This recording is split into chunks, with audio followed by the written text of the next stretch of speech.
की नहीं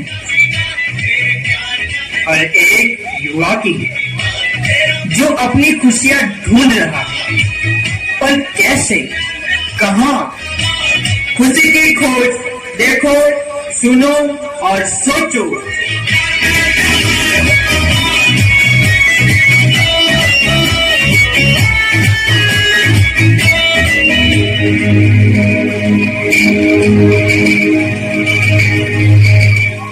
इतने टेंशन क्यों करती हो? राजीव रोज रात को देर से ही तो आता है।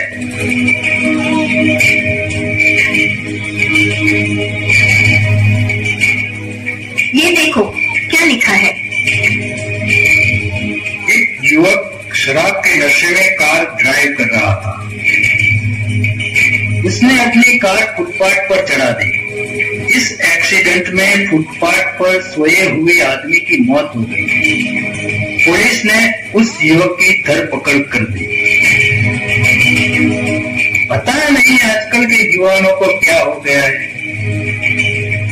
आइए, रात भर दोस्तों के साथ भटकता रहता है, घर आता है तो शराब पी कर आता है। दूर हो जाओ मेरी नजरों से, वरना चला जाओ अपने कमरे में।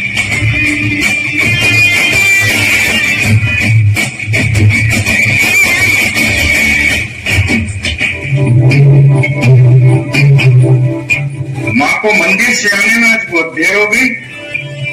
माँ जी कहकर गई थी कि मौसी के वहाँ जाना है, इसलिए आने में देर हो जाएगी। और राजीव कहाँ है? अपने रूम में है, कब से किसी से फोन पे बात कर रहा है। Good morning dad. Good morning mom.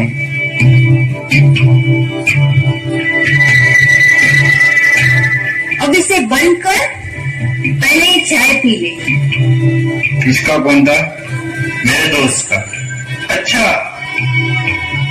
तुम्हारे वो दोस्त अमर, जिसके पिताजी 3-4 महीने पहले गुजर गए थे, तब तूने उसे 10,000 रुपया दिया था ना?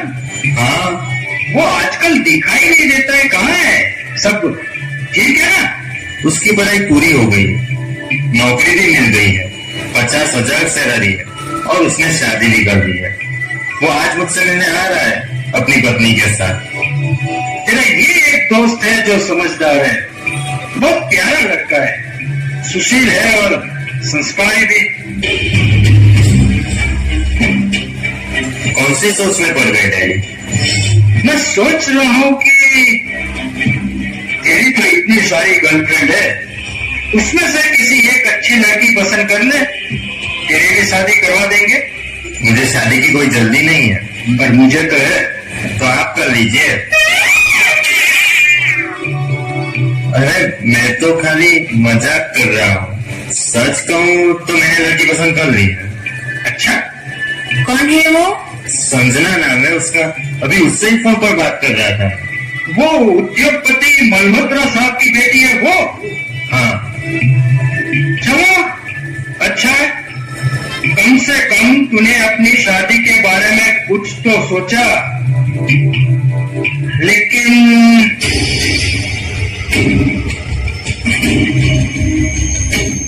अब कौन सी सोच में पड़ गई? लड़की अच्छी है और संस्कारी भी है। हाँ वो तो है, लेकिन राजीव तूने अपने करियर के बारे में कुछ सोचा? जीवन में तू क्या करना चाहता है? मैंने अभी इसके बारे में कुछ सोचा नहीं। और प्लीज आप लोग रोज मुझसे एक ही बात मत पूछो। मैं कुछ करना चाहूंगा तो आप लोगों को जरूर बताऊंगा, लेकिन अभी मैंने कुछ नहीं सोचा। तो कब सोचेगा? सुबह 9 बजे उठता है, उठते ही लैपटॉप पर बैठ जाएगा या मोबाइल पर दोस्तों के साथ बात करेगा? ये इंटरनेट, फेसबुक हम लोगों से तो बात ही नहीं करता। अभी चला जाएगा अपने दोस्तों को मिलने, फिर देर रात को आएगा, टीवी देखेगा और सो जाएगा। तेरी शादी होगी तो अपनी जिम्मेदारी भी बढ़ेगी, इसलिए हम तुम्हें पूछते हैं, क्योंकि हम तुम्हारे माँ बाप हैं। ऐसा कब तक चलेगा? तो आप लोग चाहते कि ये सब छोड़ दूं मैं? पर कैसे और किस बात की चिंता है मुझे? चिंता तो हमें है बेटा, तुम्हारे भविष्य को लेकर।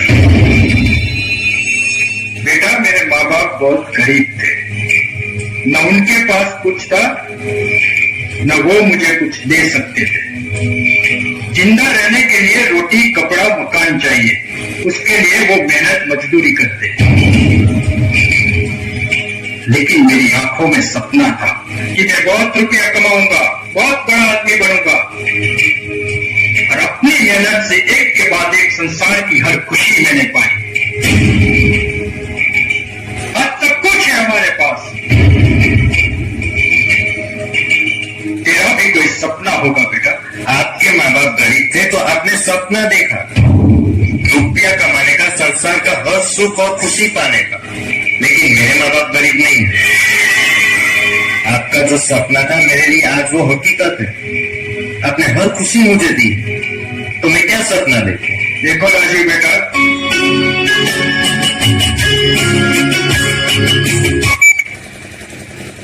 हेलो, क्या ये नहीं हो सकता? अच्छा ठीक है, मैं अभी आता हूं।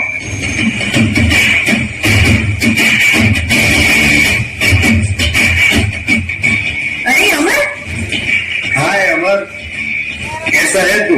अच्छा हूँ। कैसे हो अंकल, आंटी? ये राधा है, मेरी पत्नी।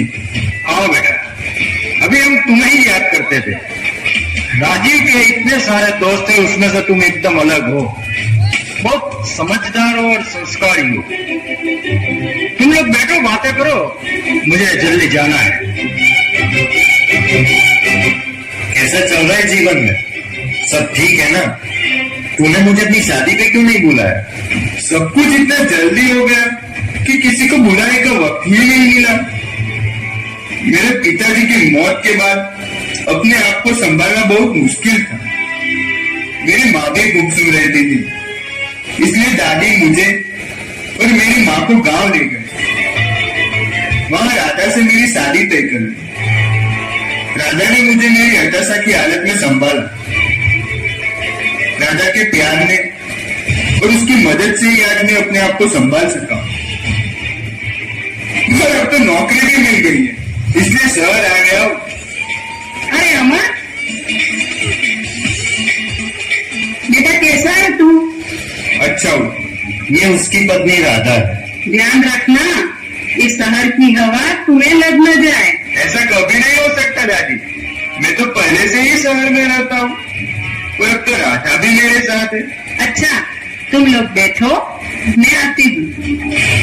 तू बता राजीव, तू क्या कर रहा है? बहुत अच्छा हूँ, मजे कर रहे हैं और क्या। पर हम अच्छे नहीं हैं। क्यों? क्या हुआ आंटी? अरे छोड़ ना यार, कुछ नहीं हुआ। चाय पिएगा ना? साथ में नाश्ता नहीं मंगवाता हूँ, बहुत दिनों बाद मिल रहे हैं। आंटी क्या हुआ? तुझे अच्छी नौकरी मिल गई है, शादी भी करनी है, अपनी जिम्मेदारी को भी संभाला है। अपने इस दोस्त को समझाओ कि वो भी अपनी जिम्मेदारी को समझे। मोबाइल पर न जाने किससे बात करता रहता है। अपने दोस्तों के लिए वक्त है, पर अपने माँ बाप से बात करने के लिए वक्त नहीं है। अपनी दादी से भी ठीक से बात नहीं करता। हम लोग जैसे इसके लिए कुछ नहीं है। और अब तो शराब भी पीने लगा है। मैं आप लोगों से पहली बार मिल रही हूँ, पर एक बात कहो आंटी, बुरा मत मानना। इसमें राजीव भाई की या आज के किसी युवा की गलती नहीं है। उन्हें जो मिल रहा है उसे ही बांट रहा है। और राजीव भाई, ये आधुनिक साधन का योग्य उपयोग हो तो बहुत उपयोगी है, लेकिन उसका दुरुपयोग जीवन बर्बाद कर देता है। लेकिन उसके लिए तो यही जिंदगी है। ठीक ही तो कहा मैंने। अगर ये सब कुछ न मिले तो जिंदगी में मजा ही क्या है? लेकिन कब तक? देख यार, एक बार सोच कि ये जो सब कुछ तुम्हारे पास है, गाड़ी, बंगला, नौकर, ये सब कुछ चला जाएगा तो तू क्या करेगा? अरे क्या हुआ बेटा, क्या हुआ? सब कुछ खत्म हो गया। हमारे साथ धोखा हुआ है। आपके कहने पर कल्पेश और और उसके बेटे को अपनी कंपनी में उच्च ओहदे पर नौकरी दी। उन पर मैंने भरोसा किया। वो दोनों रोज कोई ना कोई डॉक्यूमेंट लाती और मैं उन पर भरोसा करके बिना कुछ देखे बिना कुछ पढ़े साइन कर देता। इस तरह वो हमारी कंपनी, हमारा बंगला अपने नाम करवा लिया है। हमारी सारी मिलकत उन्होंने छीन ली है। 10 दिन में हमें ये बंगला भी उन्हें सौंपना है। ये क्या कह रहे हो डैडी? तब तो हम रास्ते पर आ जाएंगे। कहाँ जाएंगे? क्या करेंगे? मेरी तो कुछ समझ में नहीं आ रहा है। मैं क्या करूं? बेटा तुम्हें कुछ सोचो। अब हम क्या करेंगे? देखा राजीव भाई, ये धन दौलत घड़ी पहले आपको खुशियां दे रहा था, लेकिन अब क्या यही खुशी है? ये खुशी तो नहीं। राधा बेटी बिल्कुल सही कहती है। ये सब क्या हो गया? कहाँ जाएंगे? आप लोग चाहो तो मैं जिस सेंटर पर रोज मेडिटेशन करने जाती हूँ, वहाँ आप लोगों को ले जाना चाहती हूँ। मेडिटेशन से मन को शांति मिलेगी। अगर मन शांत होगा तो अपनी समस्या का हल ढूंढ सकेंगे। सेंटर मतलब? प्रजापिता ब्रह्मा कुमारी ईश्वरीय विश्वविद्यालय का ये सेंटर है। वहाँ राधा रोज जाती है और अब तो मैं भी वहाँ जाता हूँ। जरूर चलेंगे, क्यों नहीं? हेलो, क्या? नहीं, अरे नहीं, मेरी बात तो सुनो। किसका फोन था? इतना टेंशन में क्यों आ गया? अरे कुछ तो बोल। संजना का फोन था। वो मुझसे शादी नहीं करना चाहती क्योंकि अब मेरे पास कुछ नहीं। वो कहती है कि अब मैं गरीब हो गया। उससे मुझसे नहीं, मेरी अबुजों की मिलकत से प्यार था। बेटा, अगर राह गलत हो तो उसकी मंजिल भी गलत ही होती है। देख क्या राजीव, मेरे पास ये अबुजों की मिलकत नहीं, लेकिन ये आधुनिक साधनों की सुविधा मेरे पास भी। मैंने इसका उपयोग किया, कभी दुरुपयोग नहीं किया। जैसे ये मोबाइल, मैं सारा दिन नौकरी की वजह से घर के बाहर रहता हूँ, लेकिन दिन में एक बार मोबाइल द्वारा अपने परिवार से जरूर बात कर लेता हूँ। मेरा मतलब है कि इन सब साधनों का योग्य उपयोग हो तो परिवार से, समाज से, अपने आप से जुड़े रहते हैं।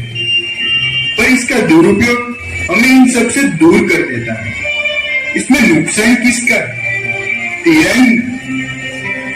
मैं तो एक दोस्त गवा दूंगा, तेरे माँ बाप एक बेटा गवा दूंगा, और तू तो इन सब के साथ साथ अपना प्रेम और जिंदगी गवा रहा है।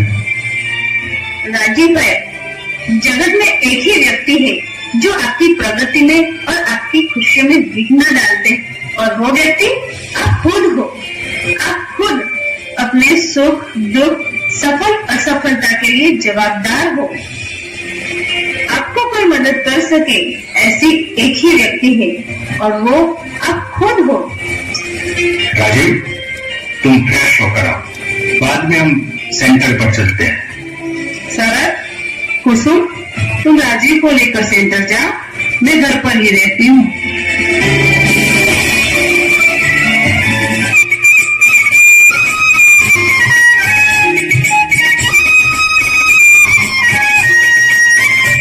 ओम शांति दीदी। ओम शांति। कैसी हो राधा? अच्छी हूँ दीदी। ये शहर के बड़े उद्योगपति शरद अंकल, ये उनकी पत्नी कुसुम आंटी, और ये उनका बेटा राजीव भाई है। ये लोग बड़ी समस्या में आ गए हैं। मैंने शरद अंकल को कहा कि मेडिटेशन से मन को शांति मिलेगी। अगर मन शांत होगा तो अपनी समस्या का हल ढूंढ सकेंगे। इसीलिए मैं इन सबको यहाँ ले आई। अच्छा है। कैसी समस्या है? शरद अंकल के कजिन ब्रदर है, वो इनकी कंपनी में ही काम करते हैं। धोखे से उन्होंने शरद अंकल की सारी मिलकत अपने नाम कर ली। अभी जिस बंगलों में रहते हैं वो भी 10 दिन में खाली करना है। और ये राजीव भाई की भी उन्हें बहुत चिंता रहती है। अंकल चाहते हैं कि राजीव भाई अपनी जिम्मेदारी को समझे, अपने कैरियर बनाने में ध्यान दे। पर राजीव भाई आज के विज्ञान के आधुनिक साधनों और अपने दोस्तों के साथ ज्यादा वक्त बिताते हैं, यहाँ तक कि उन्हें शराब का व्यसन लग गया है। इसके लिए तो मोबाइल, इंटरनेट, फेसबुक, दोस्तों के साथ पार्टी मनाना, यही उसकी जिंदगी है। आज समय ही ऐसा चल रहा है, वातावरण ही तामसिक है।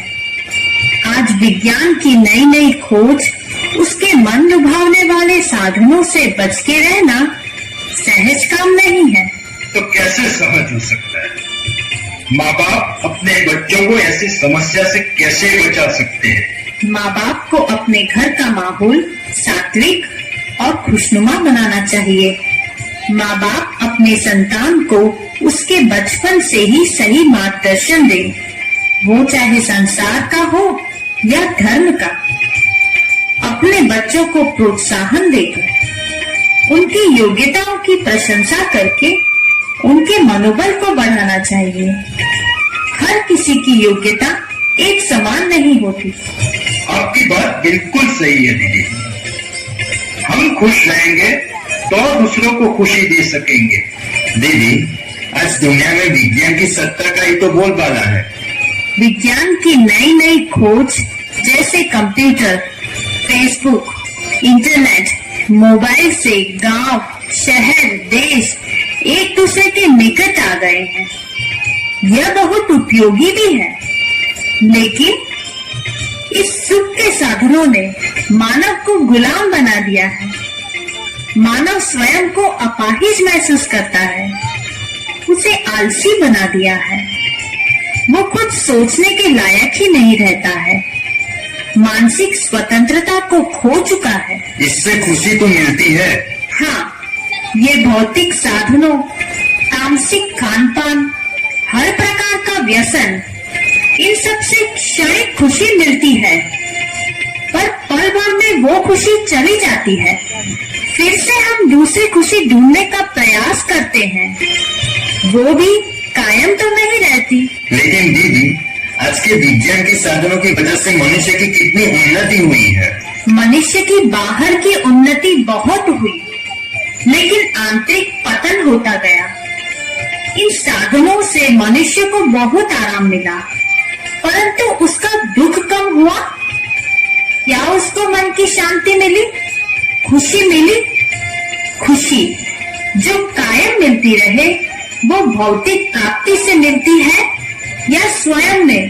तो सुख, शांति और खुशी कहाँ है, कैसे मिलती है? ये सुख, शांति, खुशी को बाहर ढूंढने की जरूरत नहीं है, ये हमारे अंदर ही है, जो हमारे चेहरे को खुशनुमा बना देती है, जो हमारे व्यवहार को खुश मिजाज बनाती है। राधा ने बताया कि आपकी सब मिलकर आपके पिता के कजिन ने छीन ली है, आपको रास्ते पर ला दिया। अब आपके पास तो कुछ नहीं है, अब कहाँ ढूंढोगे अपनी खुशियाँ? भौतिकता दूसरों का नाश करने वाली और खुद नाशवान है, वो तुम्हें क्या खुशी देगी? दीदी, आपकी बात मेरी समझ में आ रही है। डैडी और मम्मी ने मुझे बहुत समझाया, अमर और राधा भाभी ने भी समझाया।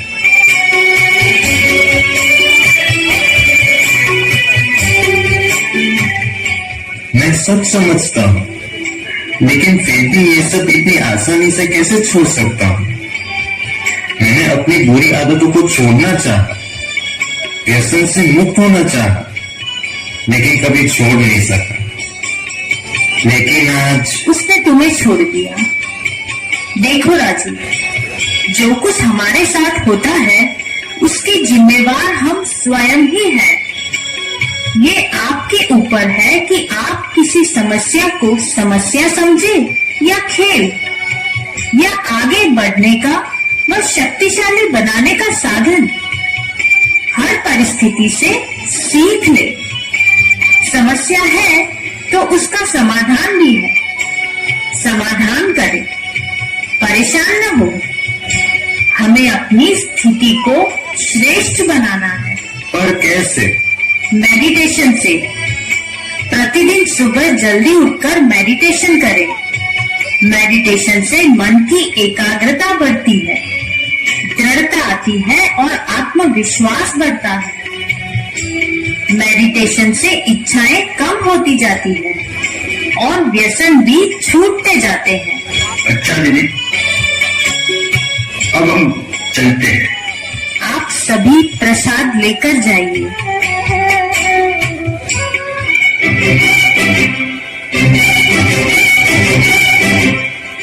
आप यहाँ क्यों आए हो? हमसे सब कुछ ले लिया, अब क्या बाकी है? और ये घर भी हम 10 दिन में खाली कर देंगे। अरे बेटा राजीव, हमें कुछ नहीं चाहिए। वैसे भी मौसी और शरद के हमारे पर बहुत उपकार है। ये उपकार का बदला कैसे चुकाऊंगा? और तुम लोगों से धोखा करना, अरे मैं तो वो सोच भी नहीं सकता। तो मौसी और शरद ने कहा था, इसलिए तो ये सब नाटक। तुम्हें सही रास्ता दिखाने के लिए हमें ये ड्रामा करना पड़ा, क्योंकि तुम किसी की कोई बात सुनते ही नहीं। राजीव बेटा, मैं जानता हूं कि गलती तो मेरी भी है। मैंने ही तुम्हें इस संसार रूपी महासागर में धकेल दिया, लेकिन तुम्हें उसमें तैरना नहीं सिखा पाया।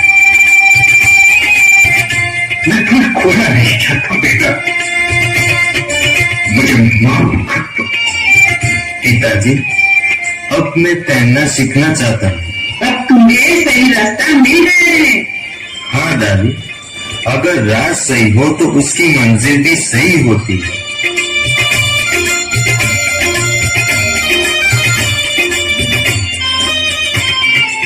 जिनकी श्वासें करती है मूल्यों का आचमन, जो करते हैं क्षण में बुराइयों का हवन, जिनकी खुशबू से महकता है ये बेहद का चमन, मूल्यवान है हर युवा, चाहे भाई हो चाहे बहन।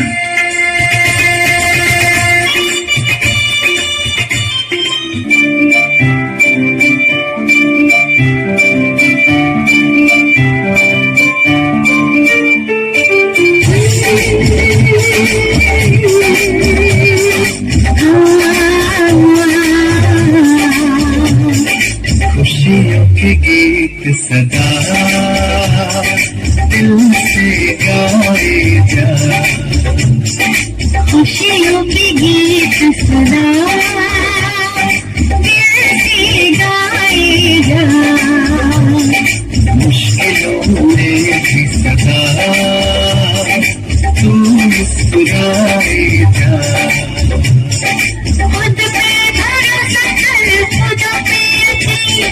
खुद पे भरोसा कर, खुदा पे यकीन। अजमा में कामयाबी तो झुकाए जा। खुशियों के गीत सदा दिल से गाए जा। मुश्किलों में भी सदा तू मुस्कुराए जा। खुशियों के गीत सदा दिल से गाए जा। खुशियों के गीत सदा दिल से गाए जा।